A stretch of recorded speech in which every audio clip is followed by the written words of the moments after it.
O que acabamos de cantar, Senhor, é a oração do teu povo que, humilde e sincero, se reúne em tua presença,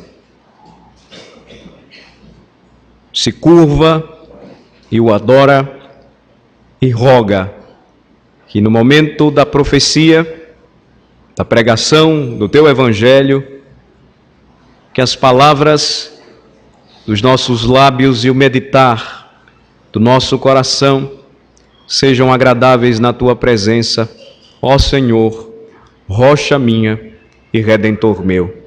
Em nome de Jesus oramos. Amém. Mateus capítulo 10. Abramos juntos a palavra de Deus. Capítulo 10 deste evangelho que tem caminhado conosco. Mateus capítulo 10.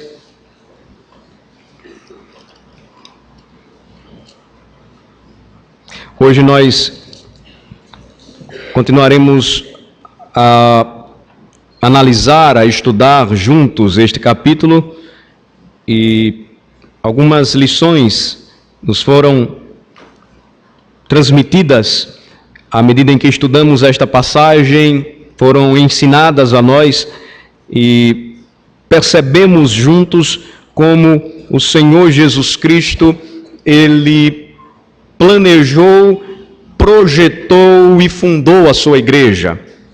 Vimos que no início do capítulo 10, Jesus, primeiramente tomando 12 homens e lhes confiando uma missão, lhes proveu treinamento. Jesus os treinou. Primeiramente ele os escolheu, depois os chamou, os nomeou dentre os discípulos. Lembremos que ele escolhe 12 homens a dedo. Jesus os treinou, fazendo-os andar com ele. Marcos, evangelista, também ele vai descrever este chamado, dizendo que Jesus treinou estes 12 homens, fazendo-os andar com ele. Na escola de Cristo, todo discípulo precisa andar com ele.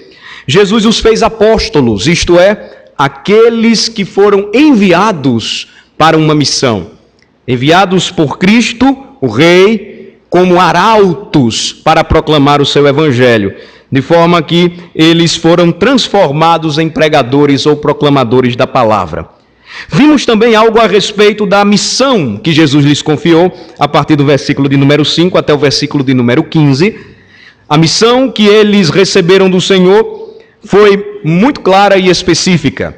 Jesus lhes disse para onde ir. Eles deveriam procurar as ovelhas perdidas da casa de Israel, está aí no versículo 5.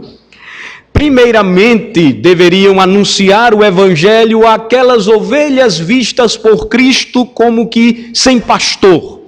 E justamente para elas, eles deveriam ir. O que eles deveriam fazer? Jesus também especificou: preguem o evangelho, curem enfermos, ressuscitem mortos, purifiquem leprosos, expulsem demônios. Em outras palavras, Jesus disse: vocês darão continuidade à obra e vocês proclamarão a mesma mensagem que eu proclamo, vocês carregarão os mesmos sinais que eu tenho apresentado, dando credibilidade então ao apostolado. Em que condição eles deveriam ir? Vimos também isto. Jesus lhes ensinou a confiar na providência do Pai. Eles não deveriam levar nada que fosse excessivo ou trouxesse peso, mas eles deveriam confiar na provisão, na providência de Deus. A partir do versículo 9, nós vimos isso até o versículo de número 10. Finalmente, quando Jesus lhes entregou uma missão, ele disse como eles deveriam agir. Eles deveriam pregar o evangelho sem acepção. Eles não deveriam escolher pessoas a quem pregar ou para quem pregar. Eles deveriam pregar indistintamente as ovelhas perdidas da casa de Israel. E a condição, ela era acompanhada da seguinte resposta à mensagem do evangelho: aos que os recebessem em paz, que viesse sobre aquele lar a paz do Senhor. Aos que rejeitassem o evangelho, eles deveriam sacudir o pó da terra, e aqueles homens, eles receberiam o justo juízo de Deus por rejeitarem a mensagem da cruz. Concluímos na mensagem passada com um desafio que foi dado pelo Senhor Jesus. É a partir daqui que nós vamos dar continuidade. Então eu convido os irmãos a focarem, olharem comigo para o versículo 16. Vimos já alguns aspectos deste desafio e partindo dele nós vamos prosseguir. Diz assim, versículos de 16 a 23. Eis que vos envio como ovelhas para o meio de lobos. Sede, portanto, prudentes como as serpentes e simples como as pombas. E acautelai-vos dos homens, porque vos entregarão aos tribunais e vos açoitarão nas suas sinagogas. Por minha causa sereis levados à presença de governadores e de reis, para lhes servir de testemunho a eles e aos gentios. E quando vos entregarem, não cuideis em como ou o que haveis de falar, porque naquela hora vos será concedido o que haveis de dizer, visto que não sois vós os que falais, mas o Espírito de vosso Pai é quem fala em vós. Um irmão entregará à morte outro irmão, e o pai ao filho. Filhos haverá que se levantarão contra os progenitores, contra os seus pais, e os matarão. Sereis odiados de todos por causa do meu nome. Aquele, porém, que perseverar até o fim, esse será salvo. Quando, porém, vos perseguirem numa cidade, fugi para outra, porque em verdade vos digo que não acabareis de percorrer as cidades de Israel até que venha o Filho do Homem. É impossível, irmãos, repito, é impossível ler esta passagem e não ficar profundamente impressionado com a honestidade de Jesus.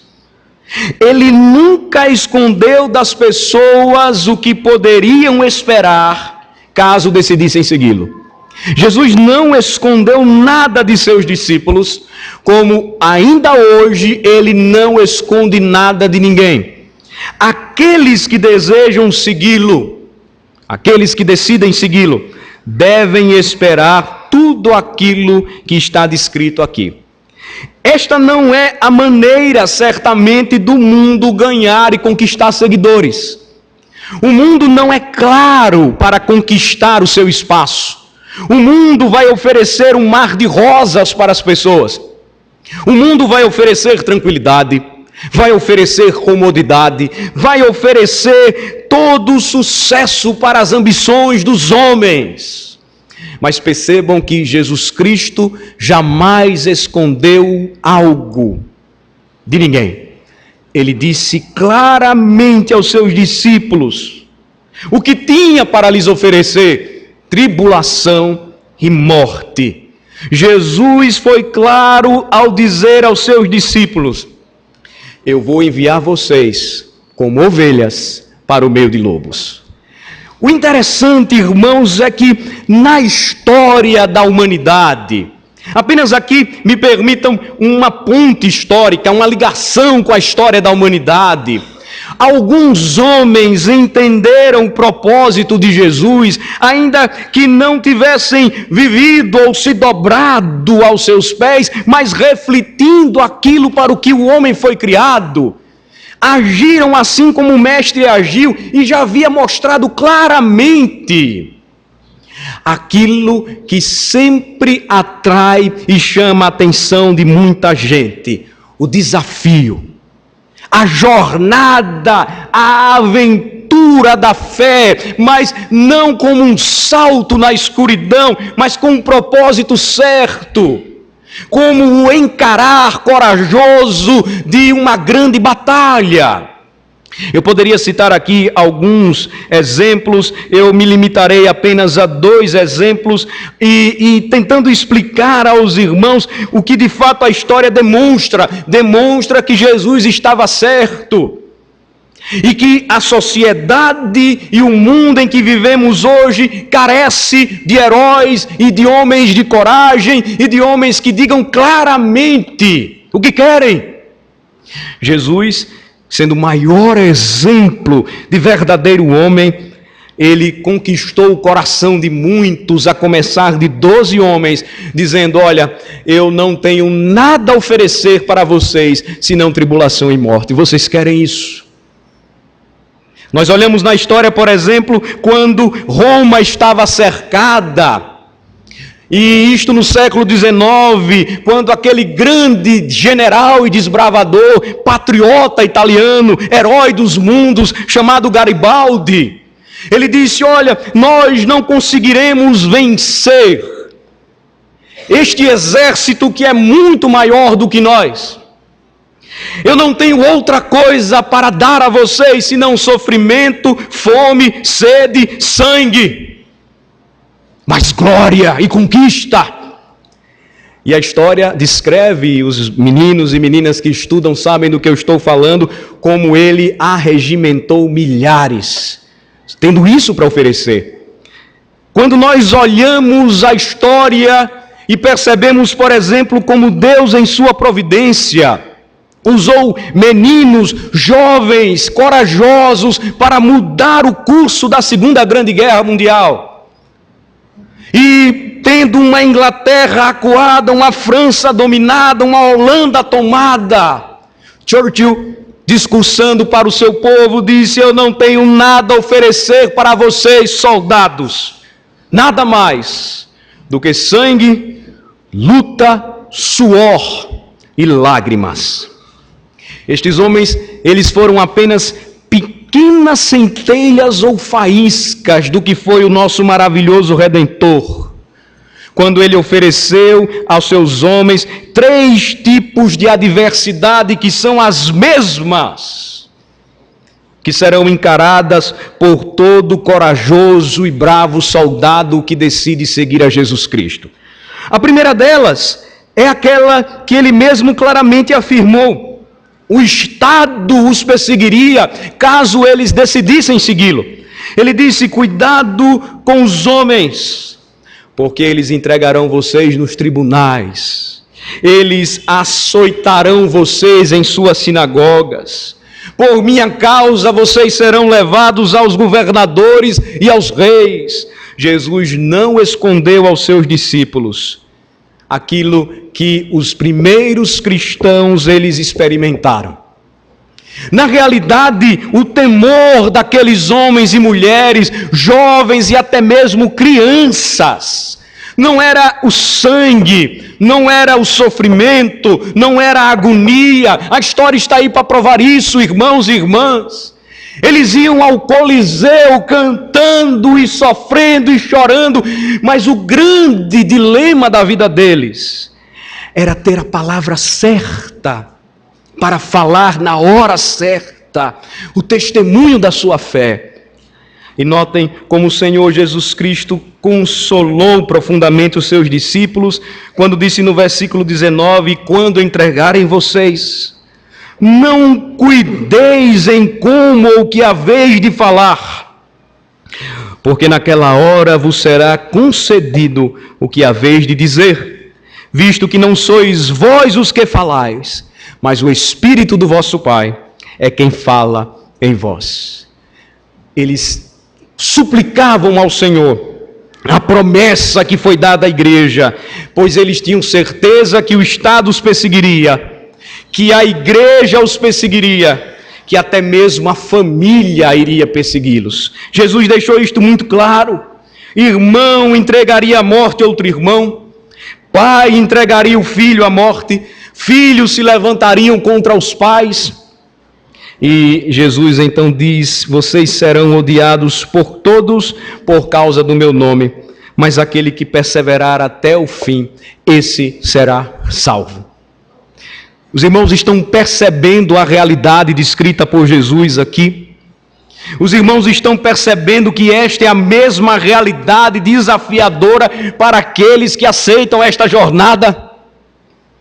Os irmãos estão compreendendo bem o significado de seguir a Cristo, de entender que não devemos esperar aplausos do mundo, Os irmãos estão entendendo bem por que constantemente uma mídia suja, podre e nojenta sempre gosta de estampar na cara da gente um gay falando, sempre falando, só existe gay nesse país.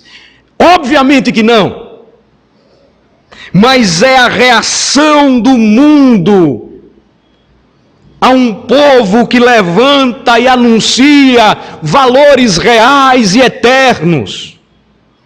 É a reação do mundo contra o supremo propósito de Deus, que estabeleceu o homem para a sua glória, mas porque o homem caiu, o seu desejo de rebelião é constante. Não esperem aplausos do mundo. Vocês serão perseguidos até mesmo dentro da igreja, quando se depararem vez por outra com os fariseus que há em nosso meio, com aqueles que, cobertos de uma capa de justiça, continuam apontando seus dedos contra os homens e não cuidam de sua própria alma e do seu próprio coração.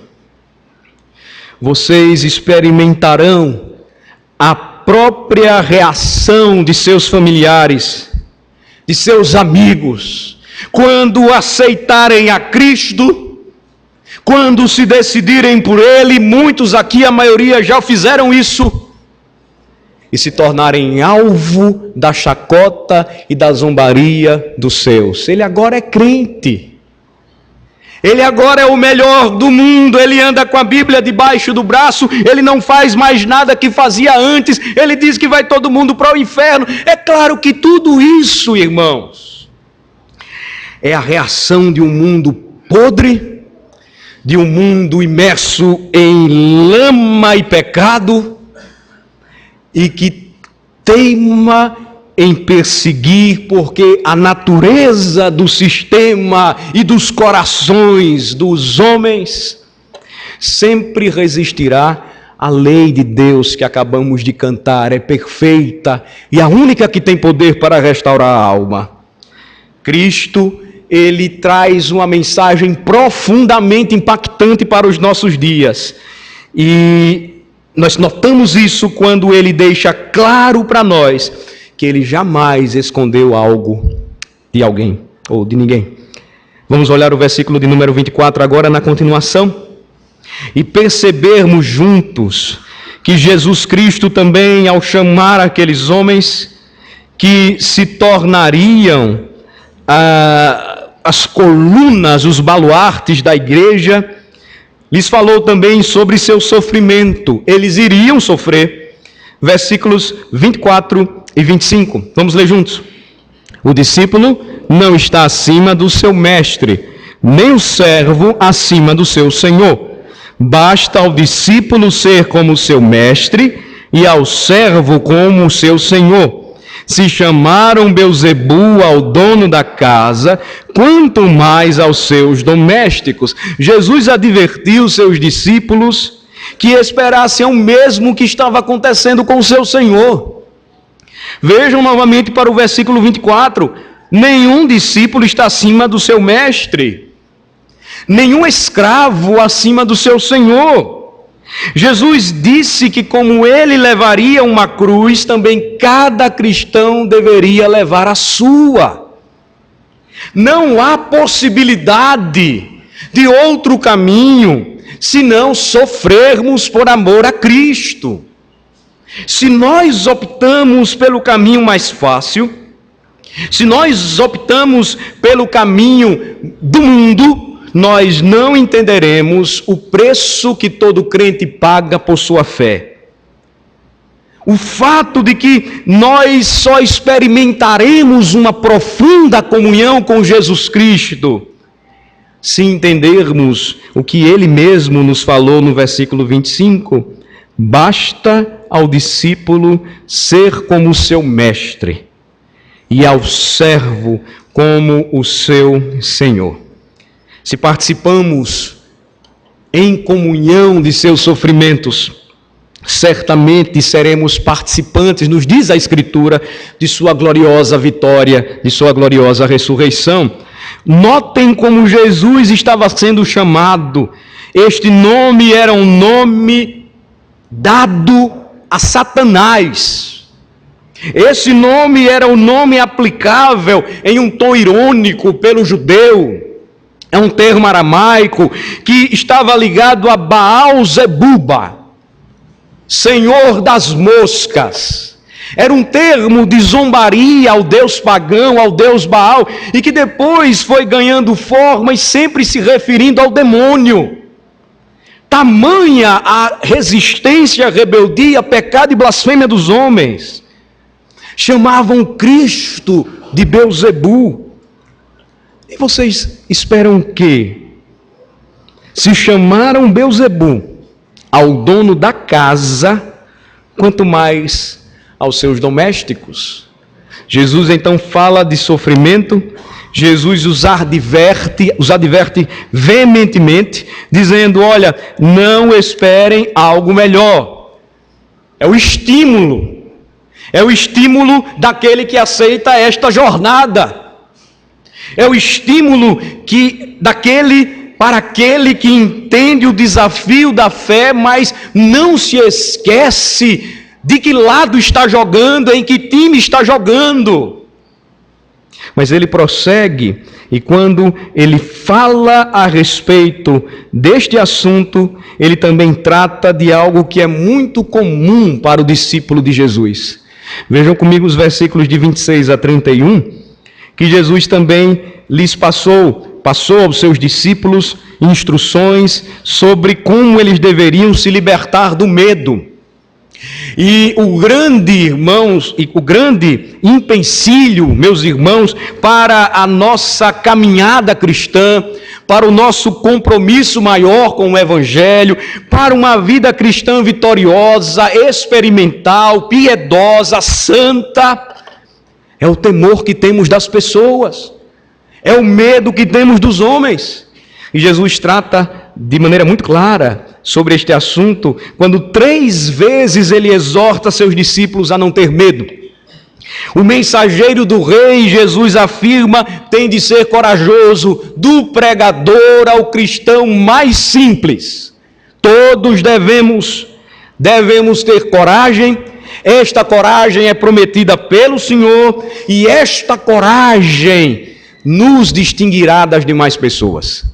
Vamos ver juntos então, versículos de 26 a 27. A primeira ordem aqui, dada pelo Senhor, não temais, ela ocorre nos versículos 26 e 27. Ela aparece pelo menos 3 vezes aqui, dos versículos 26 a 31. Leiamos juntos primeiramente os versículos 26 e 27. Vamos lá. Portanto, não os temais, pois nada há encoberto que não venha a ser revelado, nem oculto que não venha a ser conhecido. O que vos digo às escuras, dizei-o à plena luz. E o que se vos diz ao ouvido, proclamai-o dos eirados. A primeira ocorrência aqui da expressão, não os temais, nós encontramos no versículo de número 27. 26 e 27 que estão aqui ligados. O que o Senhor está dizendo é: vocês não precisam ter medo. Não os temais, porque não há nada encoberto que um dia deixe de ser revelado. Não os temais, porque não existe nada oculto que um dia não venha a ser conhecido. Em outras palavras, o que Jesus disse é: não tenham medo de pregar com coragem. Não tenham medo de viver o Evangelho. Não tenham medo de testemunhar de Cristo, porque a verdade, ela triunfará. É desta coragem que a nossa sociedade carece. É desta coragem que foge dos cristãos e parece que queremos agarrá-la e distante ela está. É da mesma coragem de homens como Leitner, por exemplo. Ele era o capelão do rei Henrique VIII. E certa vez pregando para o rei, Ele sabia que falaria algo que incomodaria o rei, mas ele necessitava de coragem para falar a verdade, e então entrou em uma conversa com si mesmo, um solilóquio. E ele então, em meio à sua mensagem, disse: Leitimer, Leitimer, Leitimer, cuidado com as palavras. O rei Henrique está lhe ouvindo? Mas ele prossegue e diz: Leitimer, Leitimer, Leitimer, cuidado com as palavras. O rei dos reis está lhe ouvindo. Coragem! O Senhor diz: a verdade prevalecerá. O homem de Deus, a serva do Senhor, o jovem, o menino, não deve ter medo da sua fé. Aquele que tem uma mensagem que fala aos homens, sempre deve ter a consciência que estará falando e testemunhando na presença de Cristo. Quando John Knox, reformador escocês, pai fundador da igreja presbiteriana, ele faleceu, em seu funeral, uma das frases que foi dita foi a seguinte que irei citar: aqui jaz um homem que temia tanto a Deus, que nunca teve o mínimo de temor de nenhum homem.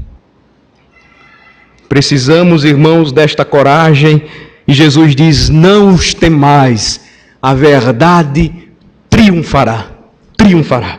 Continuemos, versículo 28, existe uma segunda ordem, e nesta segunda ordem o Senhor enfaticamente repete. Vamos ler juntos o versículo 28. Não temais os que matam o corpo e não podem matar a alma. Temei antes aquele que pode fazer perecer no inferno tanto a alma como o corpo. Nenhum castigo que os homens possam impor a você pode se comparar ao destino final dos que forem culpados pela covardia. Lembrem-se, os covardes não herdarão o reino dos céus. Jesus nos chama à obediência e à fidelidade, e a infidelidade e a desobediência fará com que muitos experimentem a morte da sua própria alma quando condenados ao inferno. Tal morte não será um aniquilamento, você não será desintegrado e desaparecerá. Você sofrerá a agonia eterna de ter negado ao Senhor, enquanto você teve a oportunidade de testemunhar a verdade gloriosa, a verdade da cruz. Jesus claramente diz: não temam os que matam o corpo. É desta coragem, irmãos, que precisamos aprender. Dói o coração, e falo como pastor, ver pessoas envolvidas e tão imiscuídas em seus próprios mundinhos, esquecidas da realidade do reino, a ponto de menosprezar aquilo que tem acontecido ao redor do mundo. Coragem de muitos homens e mulheres que têm morrido por amor a Cristo. Coragem semelhante à daquelas pobres crianças que têm perdido seus pais, pastores sendo mortos, chefes de família sendo mortos, mulheres e mães sendo violentadas e separadas de seus filhos. Dói o coração ver como a nossa sociedade ocidental cristã se esconde covardemente em sua capa de santidade e moralidade, dizendo: eu já faço muito e eu acho que eu estou fazendo demais aqui na igreja. Jesus Cristo diz: não temam os que podem matar o corpo, mas não podem matar a alma. É desta coragem que necessitamos em nossos dias, o destemor de confiar no Senhor a ponto de, se necessário for, entregarmos a nossa vida pela causa do Evangelho. Temei, diz o Senhor, antes aquele que pode fazer perecer no inferno tanto a alma como corpo. Os irmãos estão percebendo a grande disparidade eterna. A gente deve temer aquele que tem o dom da vida e domina todas as coisas. E não aqueles que acham que dominam o mundo, mas serão julgados no dia do juízo final. Terceira ordem está no verso de número 30 e 31, versículos de 29 a 31, na realidade. Vamos ler juntos do 29 ao 31. Leamos. Não se vendem 2 pardais por um asse, e nenhum deles cairá em terra sem o consentimento de vosso Pai. Quanto a vós outros, até os cabelos todos da cabeça estão contados. Não temais, pois, bem mais valeis vós do que muitos pardais. A ideia aqui é tão profunda e ao mesmo tempo simples. Todos podem entender. Deus acompanha a vida de um insignificante passarinho. Para nós insignificante, para ele não. Criação dele. A ideia na língua grega aqui do cair não é simplesmente morrer, mas é de Deus acompanhar o seu voo e o seu pouso, o seu voo e o seu pouso, quando ele sobe e quando ele desce. Isso é maravilhoso. Deus acompanha passarinhos, pardais, que em nosso país nem valor tem. E ele diz: não se esqueçam, nenhum deles cairá em terra sem o consentimento de vosso Pai. E quanto a vós outros, até os cabelos todos da cabeça estão contados. Percebam, irmãos, nós temos tanto temor dos homens que a nossa vaidade às vezes nos leva a fazer implante na careca, não é verdade?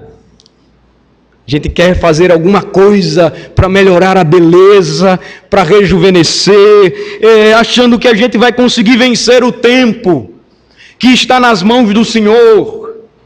E ele disse: olha, nada, por mais simples que seja, foge do controle do vosso Pai.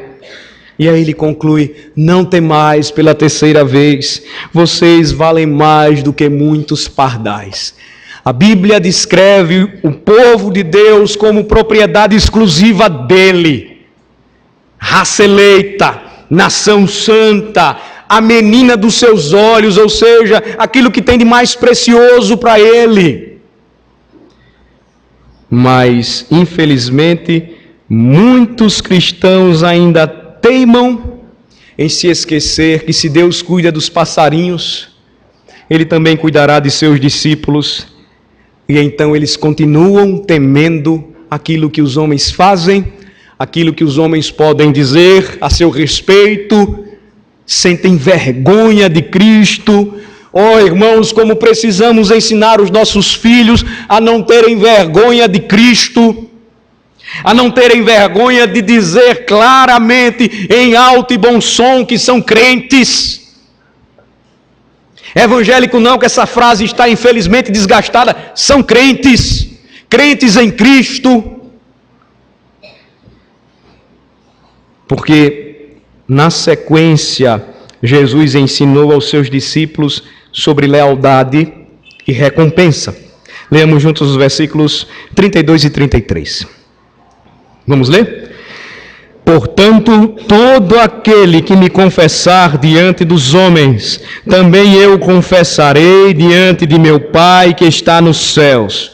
Mas aquele que me negar diante dos homens, também eu negarei diante de meu Pai que está nos céus. Se uma pessoa é leal a Jesus, se ela é leal a Jesus Cristo nesta vida, Jesus Cristo será leal a ela na vida futura. Contudo, se uma pessoa se envergonha de confessá-lo nesta vida, ele a negará no dia final. A grande questão, irmãos, é que nós não estamos refletindo mais. A sociedade em que vivemos, ela é tão automativa, automática, rápida, que nós paramos de refletir, de meditar e esquecemos que a igreja de hoje está fundada no sangue destes primeiros homens. Não é isto que o apóstolo Paulo disse? A igreja de Cristo está fundada sobre o fundamento dos apóstolos e dos profetas, tendo Cristo Jesus como a pedra fundamental.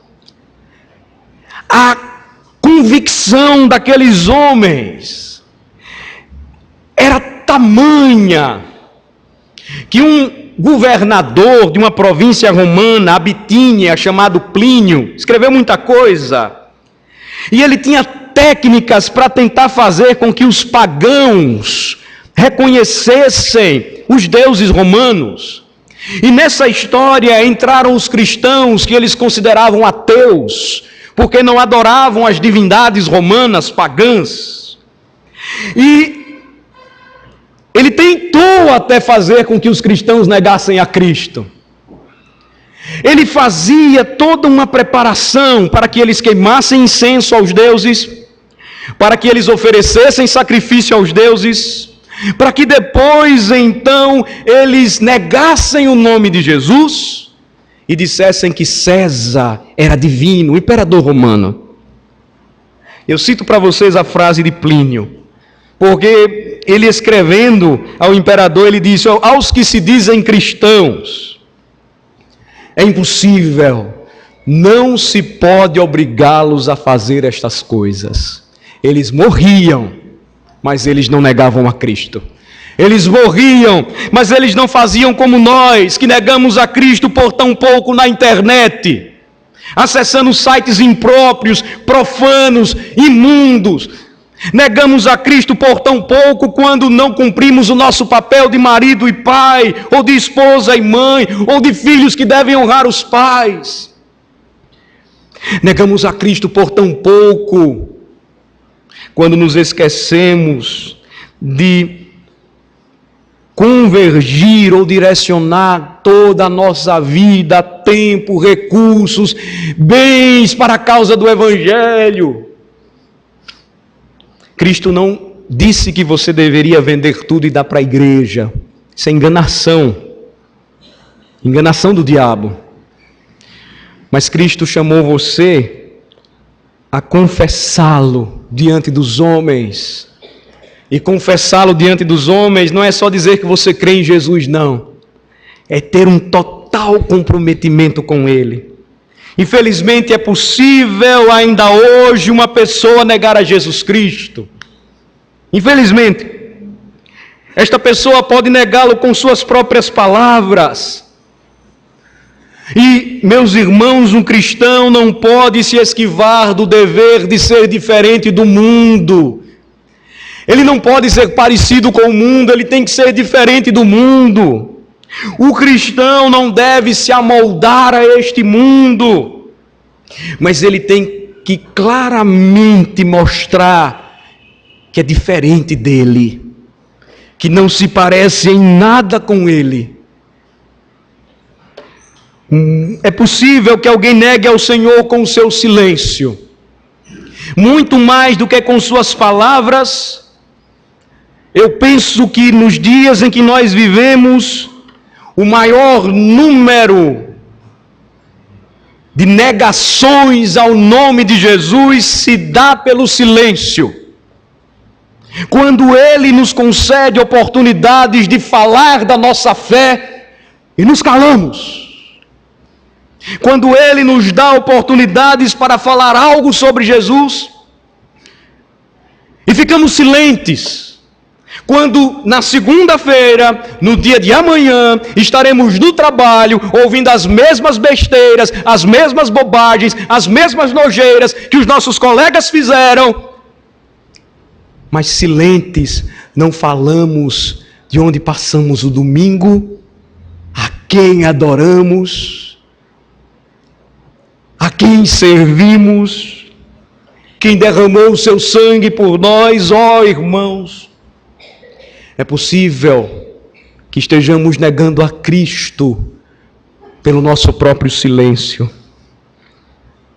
Podemos negá-lo também com nossas ações, quando vivemos uma vida que claramente é uma negação da nossa própria fé. Quando nós ouvimos que aquele irmão, ele se diz cristão, mas o seu testemunho é até pior do que de um homem ímpio e pecador.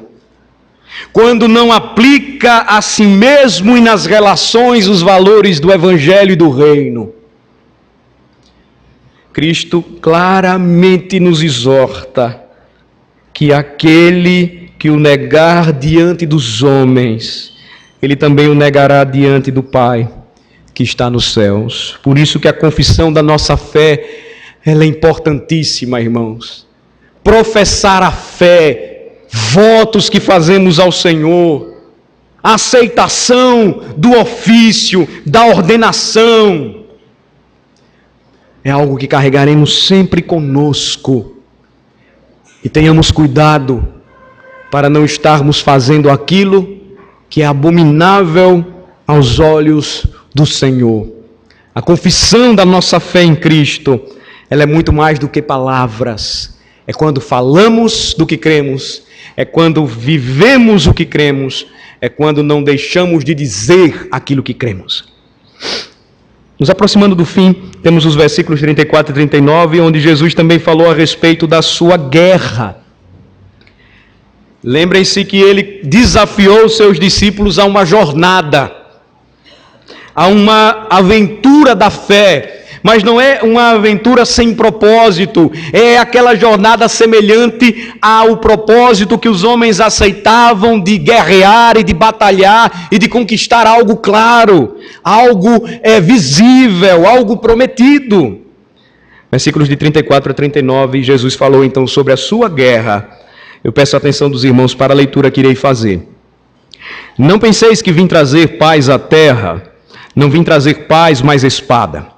Pois vim causar divisão entre o homem e seu pai, entre a filha e sua mãe, e entre a nora e a sua sogra. Assim, os inimigos do homem serão os da sua própria casa. Quem ama seu pai ou sua mãe mais do que a mim, não é digno de mim. Quem ama seu filho ou sua filha mais do que a mim, não é digno de mim. E quem não toma a sua cruz e vem após mim, não é digno de mim. Quem acha a sua vida, perdê-la-á. Quem, todavia, perde a vida por minha causa, acha-la. A guerra na qual todo cristão está envolvido, segundo Jesus, é aquela que primeiramente ele oferece. Ele não esconde. Ele diz, não pensem que vim trazer paz à terra, não vim trazer paz, mas espada. É um dito paradoxal, parece estranho, porque Jesus é o príncipe da paz, mas que história é essa? Jesus veio trazer guerra. A guerra aqui é aquela que envolveria a conquista do coração. A batalha entre os dois senhores, nós não podemos servir a dois homens ou a dois senhores. E Jesus então deixa claramente como esta guerra se daria. Versículo 35. Pois vim causar divisão entre o homem e seu pai, entre a filha e sua mãe, e entre a nora e sua sogra. O desterramento, o deserdamento, a perseguição, sempre foram comuns àqueles que receberam a Cristo. E naquele tempo muitos sofreram como até hoje muitos sofrem. Basta gastarmos um pouco de tempo para conhecermos aquele que está ao nosso lado. E nós vamos perceber como muitos estão sofrendo por sua fé em seus próprios lares. Basta buscarmos a informação verdadeira e real quanto ao que acontece com os cristãos espalhados no mundo, e nós vamos perceber como essa divisão se dá quando um homem, quando uma mãe, quando uma filha, quando uma nora recebe o Evangelho. A vida cristã é uma guerra pela verdade, é uma guerra pelo serviço a Cristo, e nem sempre o nosso cônjuge, o nosso filho ou a nossa nora ou sogra entenderão bem. O que o Senhor quis dizer e deixou muito claro para nós é que após oferecer esta guerra, também nos oferece uma escolha. O versículo de número 37, ele é muito claro. Jesus prossegue, ele diz assim: assim os inimigos do homem serão os da sua própria casa. Essa ideia de divisão clara, quando enfrentamos a pressão de abandonar a Cristo, para amar mais ao mundo, amar mais as pessoas do que a Ele. E aí a escolha aqui é dada no versículo 37. Quem ama seu pai ou sua mãe mais do que a mim, não é digno de mim. Quem ama seu filho ou sua filha mais do que a mim, não é digno de mim. Qual é o limite para amarmos o nosso cônjuge? Qual o limite para amarmos o nosso pai? Qual o limite para amarmos o nosso filho? O limite é aquele que não sobrepunha o amor que devemos primeiramente a Cristo. O primeiro lugar em nosso coração deve ser dele. A nossa prioridade enquanto pessoa, família, cônjuge, pai ou filho deve ser ele. E buscando este equilíbrio, não pendendo para nenhum fanatismo, Jesus Cristo jamais ensinou isso aos homens. Ele deixa claramente a escolha que todos devemos fazer. Quem é que tem impedido você de servir e seguir melhor ao seu Redentor? Quem tem ocupado o primeiro lugar em seu coração? Quem é mais digno para você? Aquele que derramou seu sangue e te salvou? Ou aquele que você ama tanto a ponto de trocar Cristo por esta pessoa? A palavra de Jesus é: se você faz isso, você não é digno dele. Se você não aborrece a esta pessoa, e aborrecer na Bíblia é amar menos para amar mais a Cristo, você não é digno dele. Meus irmãos, eu não vejo mensagem mais clara para os nossos dias do que essa. Porque o que nós estamos percebendo é Cristo oferecendo um desafio, uma jornada, uma batalha para nós. E a nossa preocupação sempre girando em torno do achar a nossa própria vida, do ganhar a nossa própria vida, do agradar a nossa própria vida, do temor que nos leva sempre a agradar mais aos outros. E por favor, meus irmãos, entendam: se o desejo de seu filho é servir mais a Cristo, não o impeça. Senhoras, por favor, entendam: amem seus maridos e lembrem do que os maridos de suas colegas de trabalho ou vizinhas têm feito. Se seus maridos são homens crentes, homens honrados, homens de uma só mulher, homens sem vícios, homens da família, não os impeçam de servirem a Cristo. Do mesmo modo, vocês, maridos, não se esqueçam de que antes mesmo de sua esposa dever-lhe submissão e obediência, ela deve a Cristo. E a sua liderança, ela deve ser sempre incentivando a este sumo propósito. De que maneira?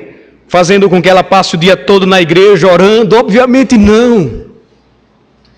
Mas não tirando ela da igreja para ir à praia no domingo, não tirando ela da igreja para fazer caminhada, corrida, viagem, se é desnecessária, faça em outro dia. Mas se o desejo dela é ver a família unida na igreja e envolvida no propósito de servir a Cristo, não faça diferente. Porque quem acha a sua vida, perdê-la. Mas quem todavia perde a vida por minha causa, Cristo claramente diz, acha-la. Esta é a nossa guerra constante pelos valores que muitas vezes nos impulsionam a nos afastar do Senhor. A recompensa, então, está para todo aquele que recebe ao Senhor e recebe esta palavra, e recebe o testemunho da fé. Eu concluo os versículos 40 a 42, lendo com vocês, e encerrando então o capítulo de número 10. Vamos ler? Quem vos recebe a mim, me recebe, e quem me recebe, recebe aquele que me enviou. Quem recebe um profeta no caráter de profeta, receberá o galardão de profeta. Quem recebe um justo no caráter de justo, receberá o galardão de justo. E quem der a beber, ainda que seja um copo de água fria, a um destes pequeninos, por ser este meu discípulo, em verdade vos digo que de modo algum perderá o seu galardão. A recompensa, então, a lealdade é dada pelo Senhor.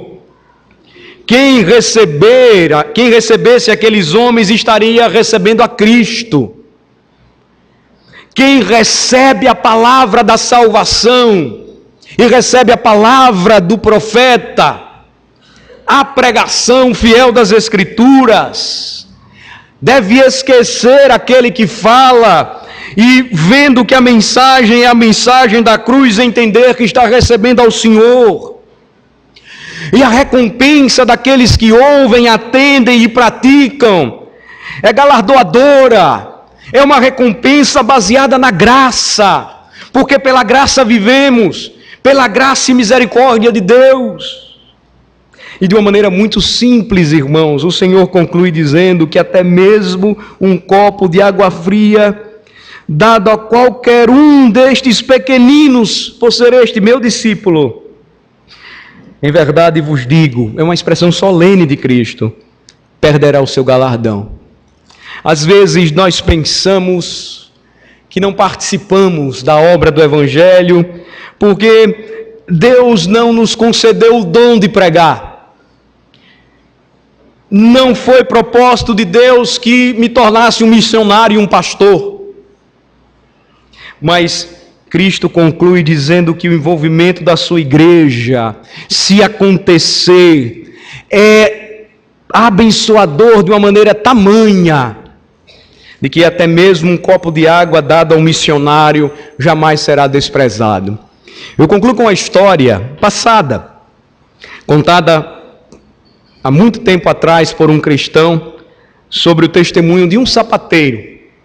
Ele vivia na Europa e, sendo sapateiro muito humilde, mas trabalhador e crente, ele ajudou um jovem também muito pobre a estudar no seminário. Ele não tinha condição nenhuma. E aquele homem, então, se comprometeu e patrocinou, investiu naquele jovem até o término de seu curso. Chegou o dia, então, que ele terminou o curso, ele se formou, e aquele senhor, muito feliz, chegou para ele e disse: agora eu quero fazer o seguinte por você. Você sabe com que esforço e dedicação eu trabalhei para sustentar você. E eu quero que você concorde comigo, eu tenho um compromisso com você. Durante todo o tempo de seu ministério, enquanto Deus me der vida, eu farei os seus sapatos, eu os consertarei. Você tem que aceitar isso. Então aquele jovem pastor aceitou, e ele concluiu, aquele homem já velho, sapateiro, dizendo o seguinte: e eu queria que você sempre lembrasse de uma coisa: todas as vezes que você usasse os meus sapatos, feitos para você, e subisse ao púlpito, lembrasse que eu sempre estaria com você. É assim que a igreja vive, meus irmãos, quando se une e coopera. Por vezes entendemos e achamos que não estamos participando, mas estamos.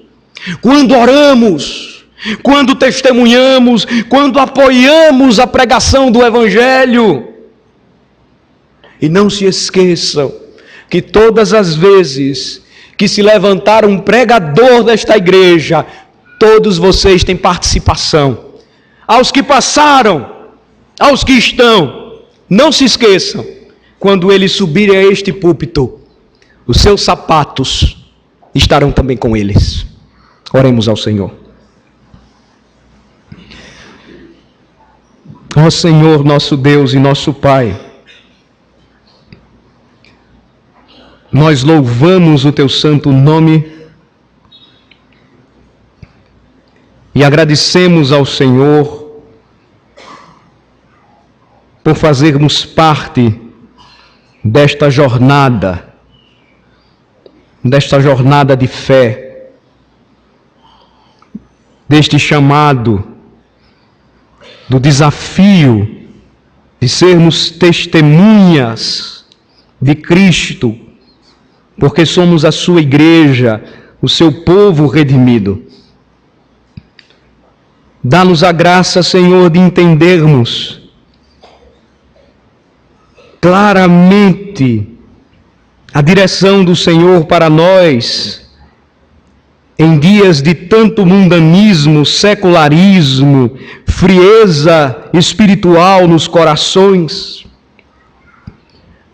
Não permita, ó Senhor, que com o nosso silêncio neguemos, que nos calemos diante das injustiças, que deixemos de pregar o Evangelho da cruz, de testemunhar e dizer como é bom ser crente